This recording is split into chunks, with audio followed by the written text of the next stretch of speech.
pasangan satu pak suami istri tidak ada masalah, keluarga besar tidak ada masalah, saya kira juga tidak ada masalah. Yang menjadi masalah mungkin netizen gitu ya.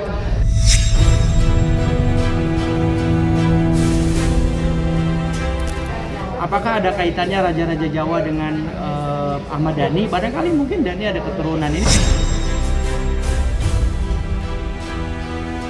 Foto itu adalah identitas pribadi ya, meskipun raja adalah milik rakyat atau milik bersama rakyat, misalnya Raja Jawa ya milik mereka bangsa Jawa.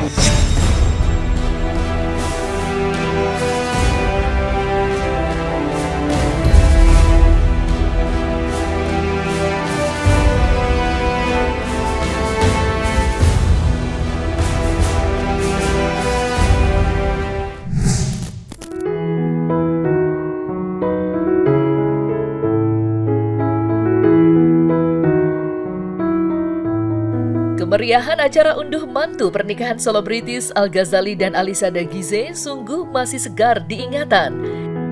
Indahnya gedung yang dibalut dekorasi Jawa hingga betapa eloknya penampilan Alisa, semua masih terngiang-ngiang di kepala. Namun siapa sangka di balik megah dan mewahnya acara masih tersimpan sederet kontroversi yang terus menjadi topik perbincangan jagat maya. Salah satunya adalah konsep acara yang diusung Ahmad Dhani selaku ayahanda Al-Ghazali. Ia seperti diketahui, ia menyajikan konsep pernikahan bak zaman pemerintahan Raja-Raja Jawa yang lengkap dengan semua dekor dan detil di setiap sudut. Lantas, seperti apakah seorang sejarawan menanggapi itu semua? Ya, saya kira begini, saya kira Dhani mungkin secara culture dia lebih kuat kepada culture orang tua atau mungkin kepada Jawa gitu ya. Nah, sebenarnya tidak ada masalah kita mau memperkuat pada aspek mana atau pada adat mana. Nah, yang menjadi persoalan adalah kalau ternyata upaya ini atau prosesi ini berlebihan. Saya percaya bahwa apa yang Dhani lakukan, barangkali Ahmad Dhani punya Mas Dhani punya pemikiran atau punya ide, ya punya keinginan untuk mengetengahkan ya budaya Jawa kepada masyarakat, dan mungkin boleh dibilang Ahmad Dhani dan keluarga mencoba menyelamatkan atau melestarikan budaya Jawa di tengah mungkin pernikahan yang konon ya atau mungkin kerap dilakukan oleh anak muda zaman sekarang lebih modern gitu ya, organ tunggal gitu, atau mungkin dengan hiasan yang modern minimalis gitu ya, termasuk para pengantinnya. Nah, Dhani mencoba mengetengahkan budaya Jawa kepada masyarakat untuk tujuan menjaga melestarikan budaya Jawa. Saya kira bagus-bagus saja.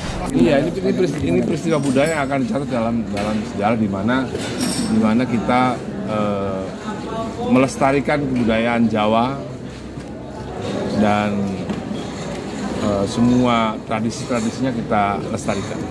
Saya kira Dhani melakukan itu sama seperti yang kita lakukan juga. Nah, barangkali keinginan Dhani melampaui daripada keinginan kita yang masyarakat biasa ya. Dhani memiliki harapan yang lebih tinggi barangkali dengan adat Jawa ini, sehingga memang melibatkan leluhur-leluhur yang jauh lebih tinggi ya, menggunakan raja-raja, apalagi menampilkan foto-fotonya. Dan saya kira itu sah-sah saja selama barangkali Dhani ada keturunan atau bahkan ada izin dari raja-raja, dari keturunan atau bahkan dari ahli waris raja-raja tersebut.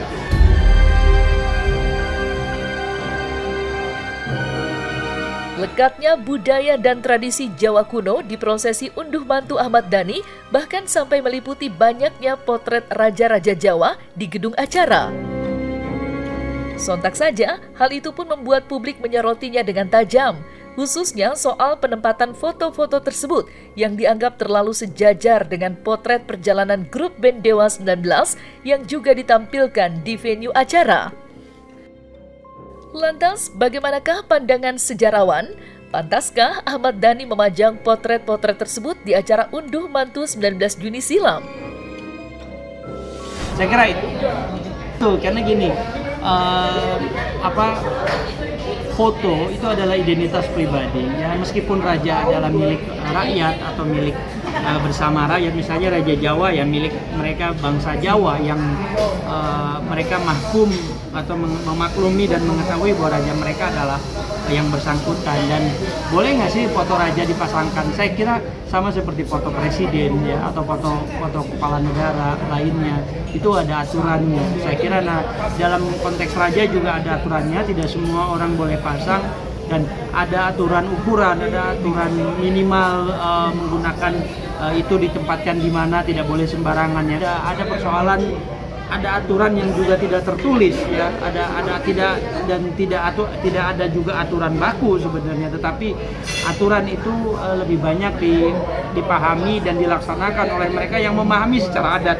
Kalau mereka tidak memahami adat itu, mereka tidak paham. Nah, saya kira Mas Dhani ini sudah berkoordinasi, sudah berkomunikasi dengan pihak-pihak tertentu untuk mewujudkan itu.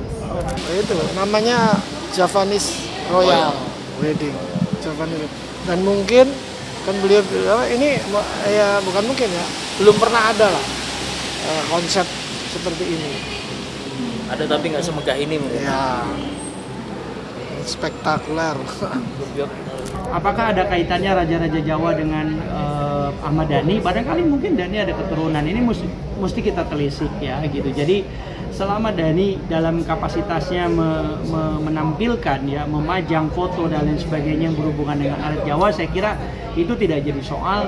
Nah, yang pasti apakah foto-foto itu relevan dengan keluarganya Dhani, ada hubungannya dengan Dhani? Kalau itu ternyata ada, ya mungkin itu tidak masalah. Nah, yang jadi persoalan adalah ketika foto atau ornamen atau apapun yang kita pajang dalam prosesi itu dan ternyata juga tidak ada hubungannya, bahkan secara culture tidak saling terkait satu sama lain, saya kira juga tidak elok ya begitu. Tidak hanya soal konsep, acara unduh mantu Ahmad Dhani juga menuai kontroversi lantaran lokasi pelaksanaannya yang disebut-sebut kurang sesuai dengan tradisi Jawa. Diketahui, umumnya unduh mantu dilakukan di rumah, bukan di gedung acara. Mengingat tujuan unduh mantu sendiri adalah untuk mengenalkan anggota keluarga baru terhadap tetangga sekitar. Lantas, bagaimana seorang sejarawan menilai hal ini? Gitu ya. Nah, bisa di tempatnya atau di rumahnya, bisa juga di tempat yang sudah ditentukan atau gedung dan lain sebagainya. Nah, jadi ini juga tidak ada masalah sebenarnya ya. Kalau zaman dulu mungkin lebih banyak di rumah. Nah, zaman sekarang orang lebih memilih lebih praktis di gedung. Unduh mantu ini tujuannya adalah tadi untuk memperkenalkan keluarga istri kepada keluarga besar suami, kemudian dan yang paling penting adalah kepada para tetangga ya. Karena biasanya suami kan keluar gitu. Ini sekarang kedatangan keluarga besar. Nah, memang di dalam adat itu seyogianya ditemani oleh yang paling utama adalah keluarga inti daripada istri, misalnya ibu dan bapak gitu, ibu dan ayah. Nah, kalau ini tidak ada, nah ada beberapa alasan. Jadi sebenarnya yang pertama adalah keterbatasan. Saya kira keterbatasan ini bisa jadi berhubungan dengan fisik atau non fisik ya, secara psikologis atau juga fisik, atau mungkin keterbatasan ini sakit dan lain sebagainya. Yang kedua adalah soal pilihan. Ya, memilih menikahkan anak dengan cara sederhana itu juga tidak jadi masalah ya, karena itu juga ada pilihan-pilihan itu. Tapi menikahkan anak dengan lebih meriah itu juga salah satunya. Tajamnya sorotan publik terhadap acara pernikahan Al-Ghazali dan Alisa Dagize memang tidak main-main. Setiap informasi yang beredar seketika langsung menjadi bahan perbincangan. Menariknya, semua itu bahkan sudah terjadi ketika undangan acara secara mengejutkan muncul ke permukaan. Apalagi nama Mulan Jamila selaku istri dari Ahmad Dhani juga ikut disertakan dalam undangan tersebut. Saya kira unduh mantu ini juga mungkin sudah disepakati antara dua keluarga, tidak masalah tidak harus keluarga inti gitu, atau mungkin ibu sambung juga tidak masalah. Saya kira mungkin, nah yang menjadi beban tentu itu nanti di yang menikah ya, antara Al dan istrinya gitu. Kalau ternyata istrinya mungkin jadi kepikiran harusnya memang ibu kandungnya, atau mungkin juga Al, ya netizen juga mungkin nanti akan bawel, mengkritisi ya, memberi komentar gitu. Ya seperti nggak perlu dibahas.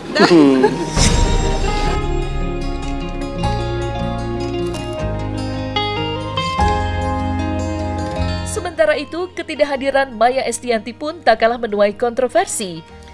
Bagaimana tidak, ia yang sejatinya merupakan ibu kandung dari Al-Ghazali justru harus absen di hari spesial sang putra.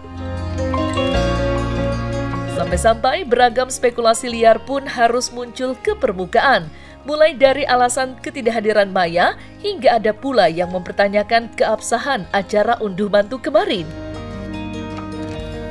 Lantas, seperti apakah sejarawan menyikapinya? Mungkinkah hal itu mengurangi kesakralan acara unduh mantu Al-Ghazali? Memang gini, di dalam aturan, di dalam adat Jawa maupun adat Sunda gitu ya, tidak ada aturan baku ya, tidak ada aturan baku yang mengatakan harus atau wajib daripada orang tua kandung gitu ya. Nah, karena tidak ada aturan baku, maka sebenarnya adat ini bagi sebagian budayawan itu dianggap kurang pas atau tidak sah mungkin ya. Tapi sebenarnya gini kan, yang sah itu justru pernikahannya secara agama, secara adat, agama dan agama, negara dan adat gitu ya. Nah, soal adat ini yang tadi bahwa orang tuanya tidak bisa, itu tadi saya sudah sampaikan ada keterbatasan gitu ya. Keterbatasan itu bisa berhubungan dengan tadi mungkin ada persoalan gitu ya, sehingga memang bukan berarti kemudian ngunduh mantunya tidak sah, tapi ngunduh mantunya kurang lengkap mungkin ya, ngunduh mantunya jadi kurang pas gitu karena bukan ibu kandung justru yang menghadiri gitu. Saya kira kalau kedua pasangan satu suami istri tidak ada masalah, keluarga besar tidak ada masalah, saya kira juga tidak ada masalah. Yang menjadi masalah mungkin netizen gitu ya. Nggak ada masalah. Kan sudah kan kemarin udah lengkap. Kan lagi bahagia cukup banget kemarin. Kemarin kan waktu akad kan udah. Resepsi sudah semua udah kumpul. Malah udah lebih dari cukup.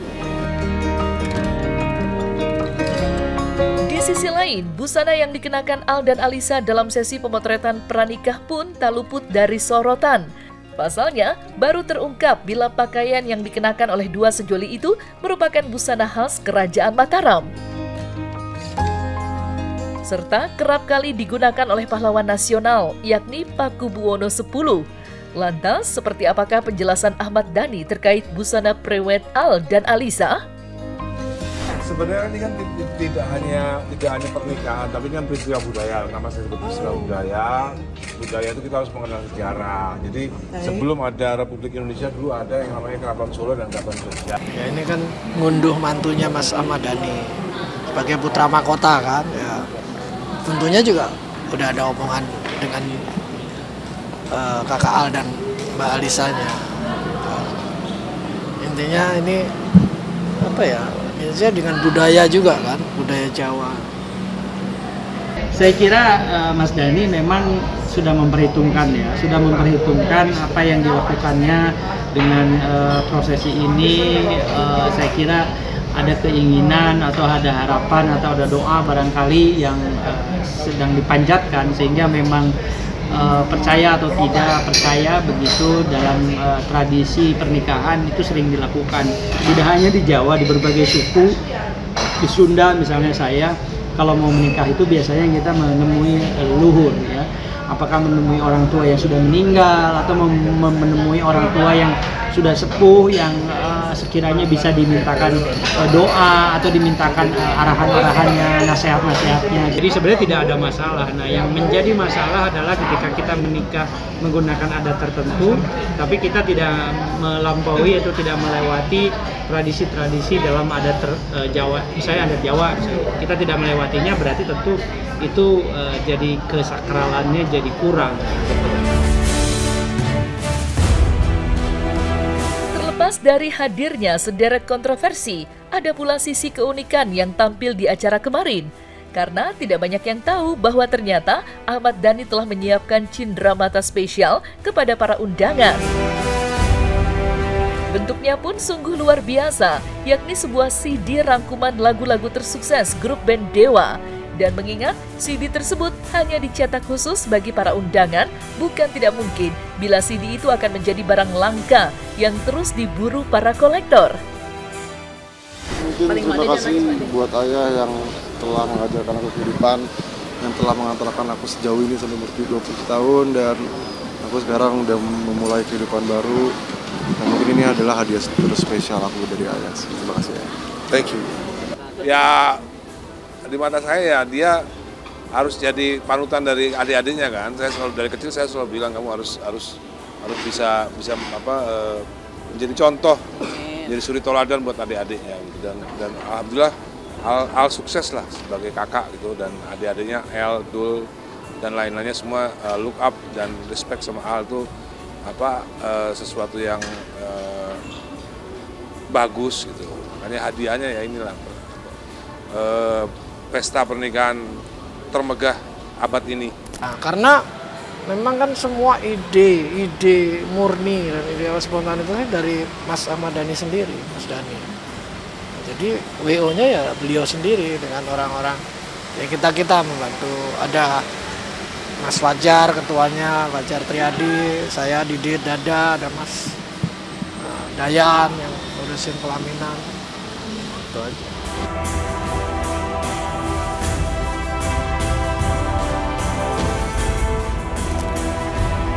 Nah, selesai sudah Cumi Lovers, dan jangan lupa untuk like, subscribe, dan juga share channel YouTube Cumi Cumi.